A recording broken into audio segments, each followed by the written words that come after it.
Welcome to Harlow on Healthcare. I'm David Harlow, and I invite you to join me by my virtual hearth as I sit down with healthcare leaders to discuss building the future of healthcare. Today, my guest is Dr. Gary Call, Chief Medical Officer for HMS. Thank you, Gary, for joining us today on Harlow on Healthcare. My pleasure, David. Thanks for having me. So we are interested, of course, in a variety of things in the healthcare and healthcare information systems and services on the bleeding edge. I wonder if you could introduce HMS and yourself a little bit, and then we can dive in. Sure. I'll start with my background. I am a family physician, board certified, worked in a lot of different healthcare settings over the years. I have been a private practice physician. I've worked in a hospital setting. I've worked for a vertically integrated healthcare system. And for the last 5 years, I've worked for HMS as their Chief Medical Officer. HMS is a company that's been around for over 40 years, and our company really focuses on healthcare cost control as well as improving health outcomes. And we do all of those things using data, analytics, and technology. And that's really the focus of the company, is to address the pressing issues that affect cost and outcomes using technology. Okay. Well, certainly in the current environment, we're dealing with pandemic as defined or identified by the World Health Organization with the coronavirus.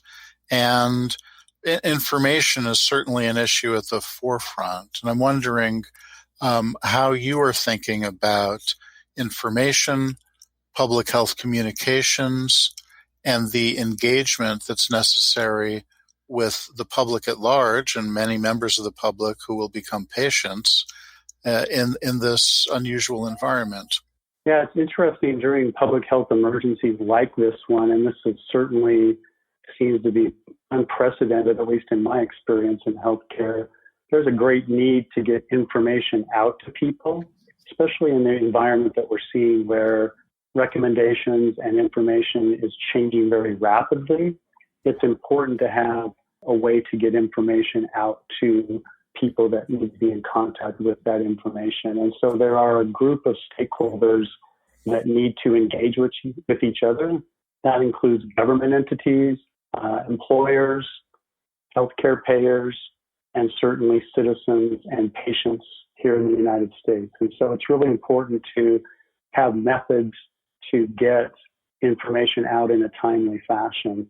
One of the things that we believe is that you can't get the kind of communication out that needs to happen without engaging data analytics and technology.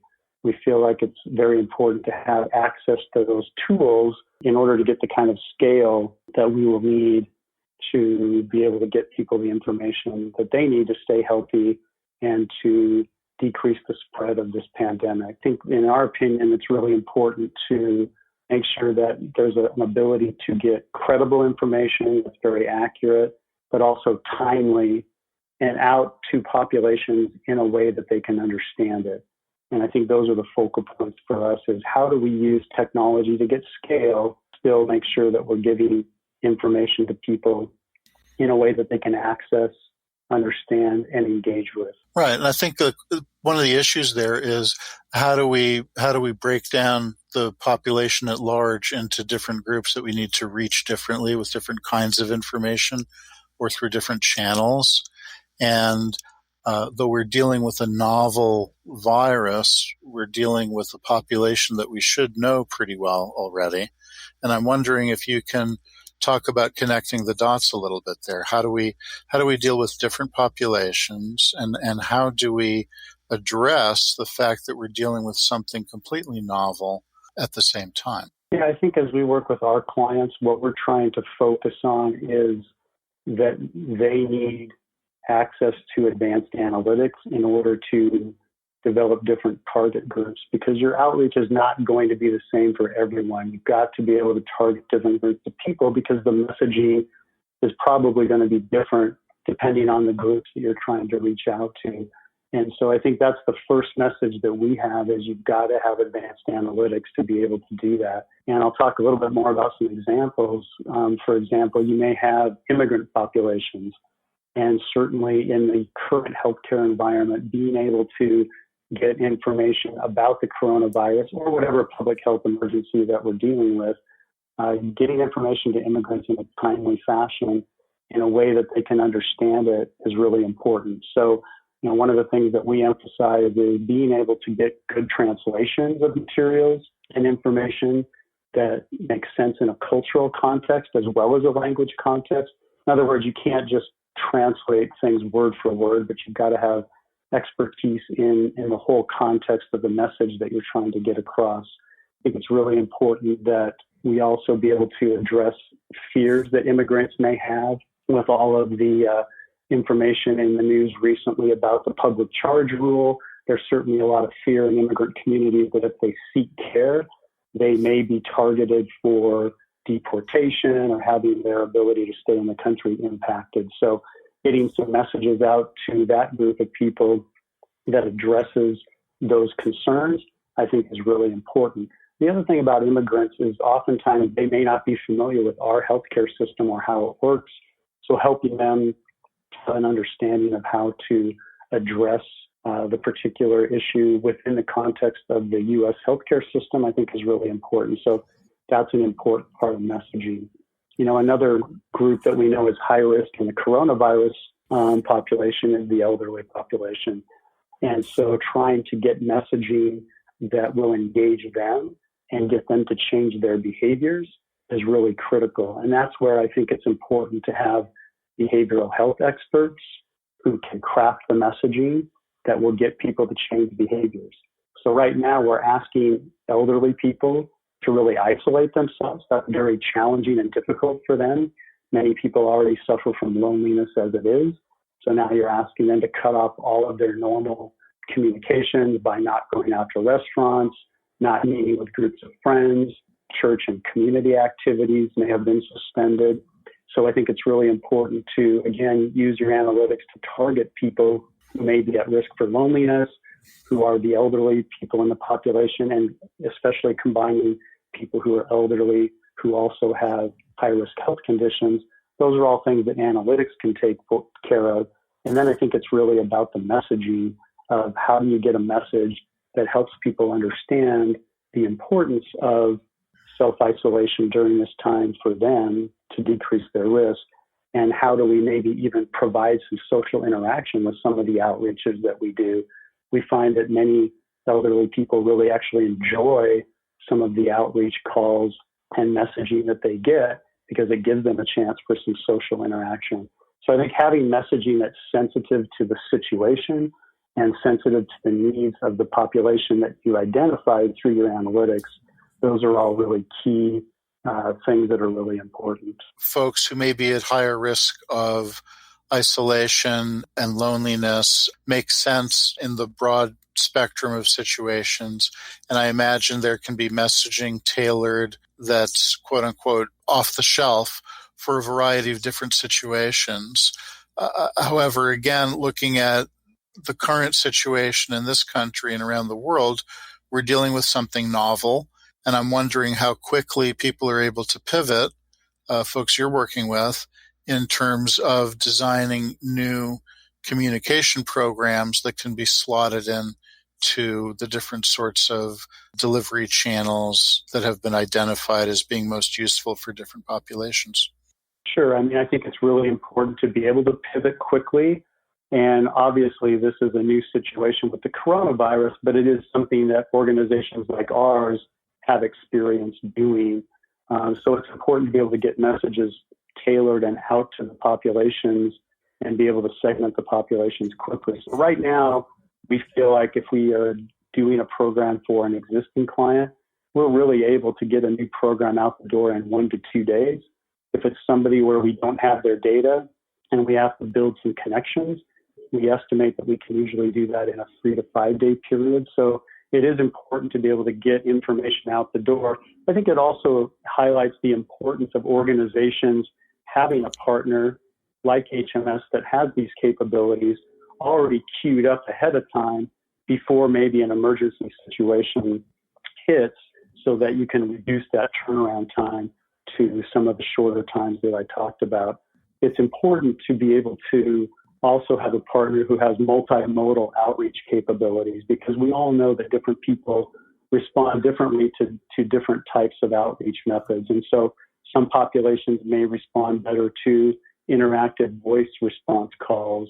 And we typically see that, for example, in a Medicare population, versus if you called me, I'm probably not going to answer the phone, but I might respond to a text message. So having the analytics capabilities to determine which messages and which modalities work for which groups is really critical to getting the message out quickly, so that you don't waste a lot of time reaching out to people through a methodology and a modality that they already have.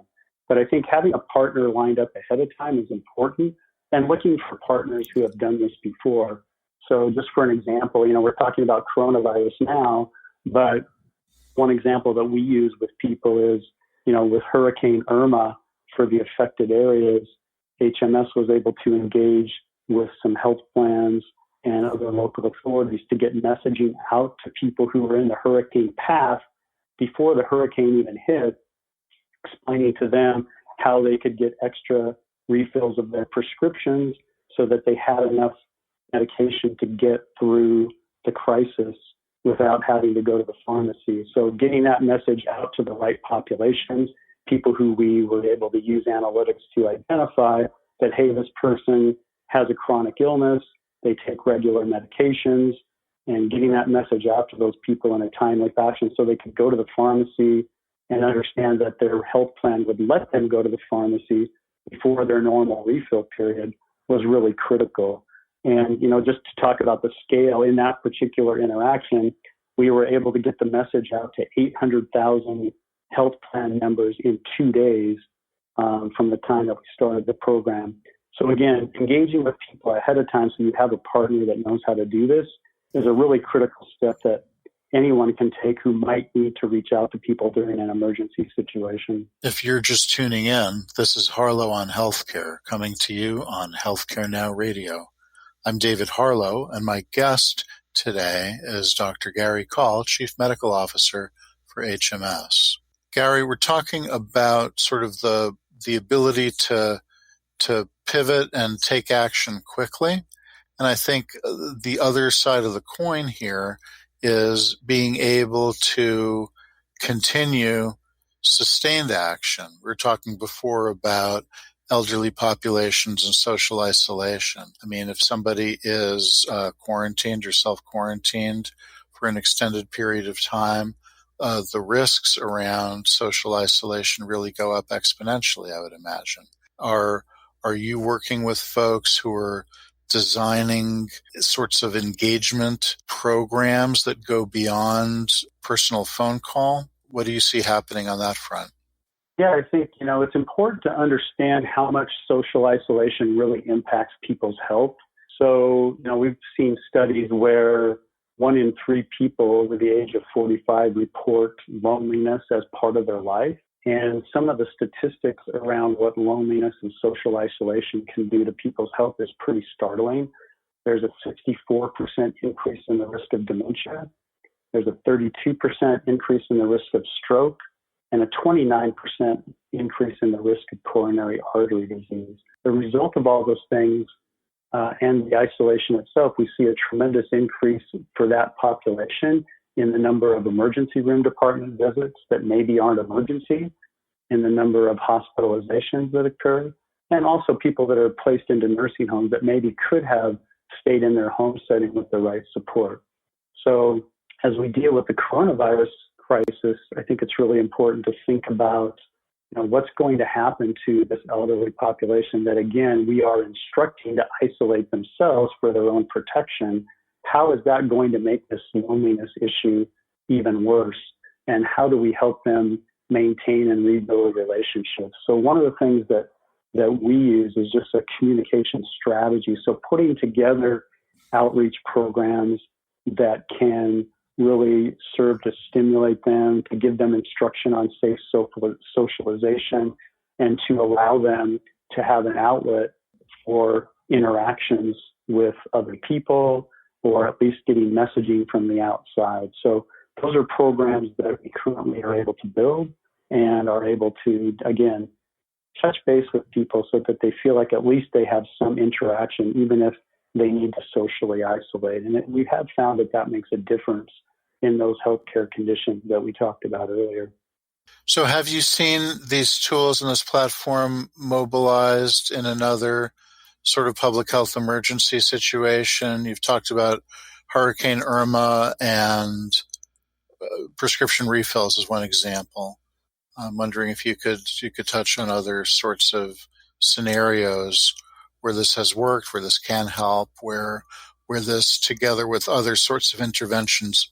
Yeah, I think another example would be the wildfire situation in California. So we're all familiar with, the impact that had really over the last few years, but certainly last year with the incredible fires that resulted from some of the power line deficiencies that happened. And so, I think that, again, having an opportunity to reach out to people quickly and give them different messaging, whether you're a government entity trying to get information about evacuations and power outages, the rolling power outages that they've had in California is another example of where this kind of information can be used.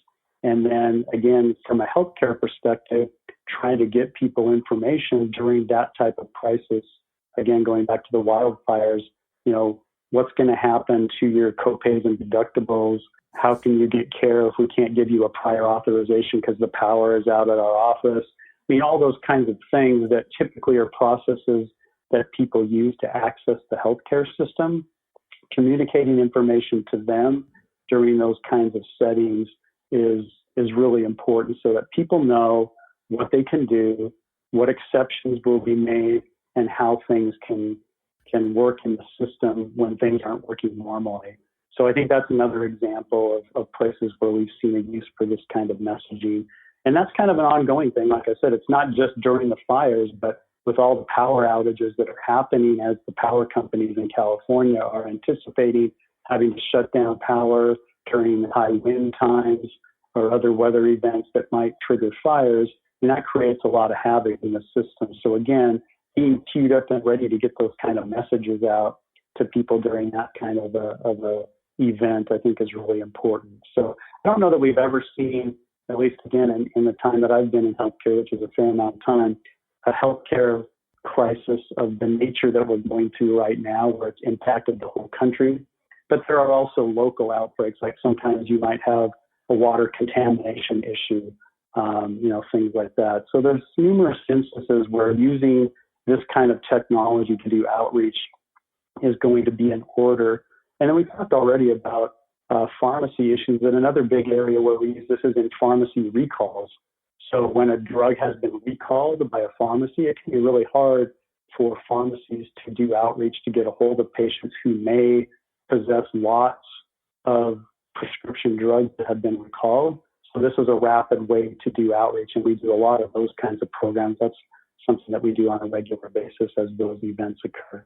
So those are some examples, David, of the kinds of things. It's not always a huge national crisis. It can be things that happen on either a regular basis like drug recalls or something that happens periodically like planned power outages. Sure.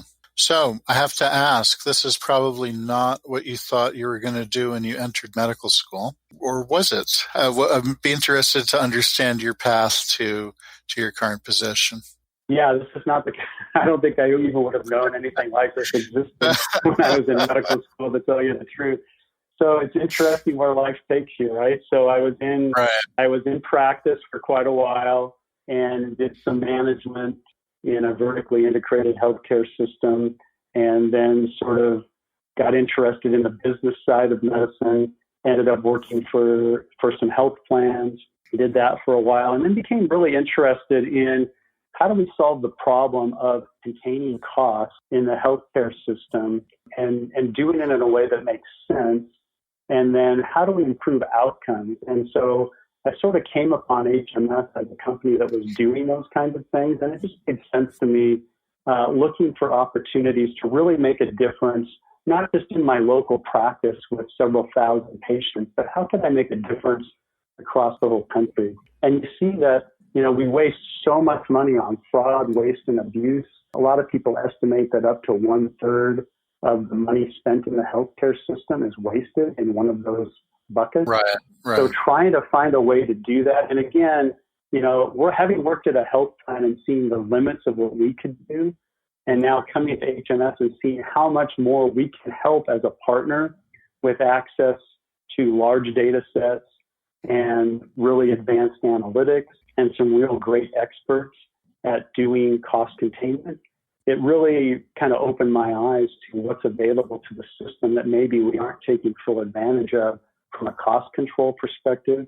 And then again, of course, the best way to really control healthcare costs is to get people to do the right thing the first time. So we do that with a lot of outreach and education to providers about billing errors and mistakes that they might be making. But the ultimate way to do it is to get patients to get the healthcare they need at the right place, at the right time, in the right amount. And that's where some of these outreach programs that we have really make a difference. So HMS has population health management programs that go beyond these emergency programs that we talked about today and really work with our partners to improve healthcare outcomes by messaging and engaging with patients in a way that will help them change to healthier behaviors. So things like preventive healthcare outreach and reminding people to go get preventive healthcare services, or reaching out to people after they've been in the hospital and talking about their transition home, and are they getting the care that they need, and are they accessing their prescriptions, and are they having any red flag symptoms that might alert us that they need to reach a healthcare provider sooner rather than later to prevent a readmission to the hospital. So things like that were really intriguing to me. Just having an opportunity to work with a lot of smart people to do data analytics and technology work was really interesting to me. And that's kind of how I ended up here. Looking forward from where we are today, I guess I would ask, do you see any key learnings coming out of this coronavirus experience, or is that too soon to say? Well, certainly it's a fluid situation where things are changing rapidly. So some of it is probably too soon to say. I think what we've seen in the United States and some other countries is we probably reacted too late, and the messaging was a little bit confusing at the beginning. And I think that's because we probably weren't as prepared as we needed to be for a pandemic of this nature. And so I think the learning is, sort of let's understand that we need to communicate and message out to our communities ahead of time and already have systems and products lined up that are able to do that. I think the other thing that I would learn from this is, what people forget, and not to minimize the coronavirus because it's obviously a significant threat and a big problem, but one of the things that doesn't get the proper publicity, I think, is really influenza. I mean, every year we have worldwide influenza pandemics that kill hundreds of thousands of people worldwide. And within the United States, since 2010, the CDC has said that anywhere from a range of 12 to 60,000 people in the United States die every year from influenza, but we don't really get people getting excited about that. So I think that's on the healthcare system for not painting those risks as well and getting people to understand. So I think that's another learning for me is I think that we could really do a better job around healthcare risks that we already know about and getting as much energy behind that as we've got around the coronavirus. And so I think that, it'd be great to see people doing more significant messaging and getting people to engage more in the community about things like influenza, preventive health, all the other things that we know where there's tremendous opportunity to save lives, but because it's not a crisis or it doesn't appear to be a crisis or we don't have the kind of media attention that coronavirus has gotten, maybe those things don't get the attention they deserve. So I think through using programs like we've talked about today that really engage people and get them to take action, whether it's preventive healthcare influenza, getting a flu shot, or whatever other the issue might be.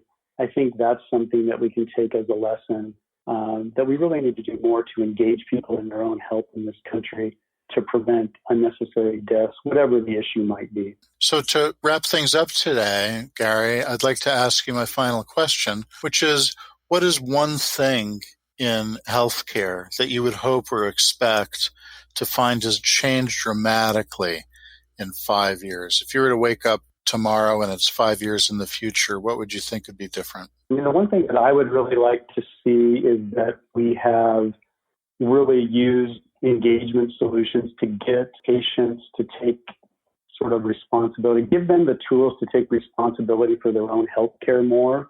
And I think the tools are out there. It's just engaging with patients and getting them the information that they need. I think people are anxious to get that. I think that's the single biggest thing that we could do in our healthcare system to change the outcomes, is to get people engaged with their own healthcare. And the best way to do that is to get them reliable and credible information that they can rely on as they try to work on improving their own health. So that's the thing I would like to see in 5 years, is that we've been successful in improving how we do that. Okay. Sounds like a good idea to me. Thank you for joining me today. Absolutely, my pleasure. Thanks for having me. You have been listening to Harlow on Healthcare. Join us at healthcarenowradio.com. Let's continue the conversation on building the future of healthcare together at #HarlowOnHC. I'm David Harlow, keeping the fire going and holding a seat open for you. Until next time.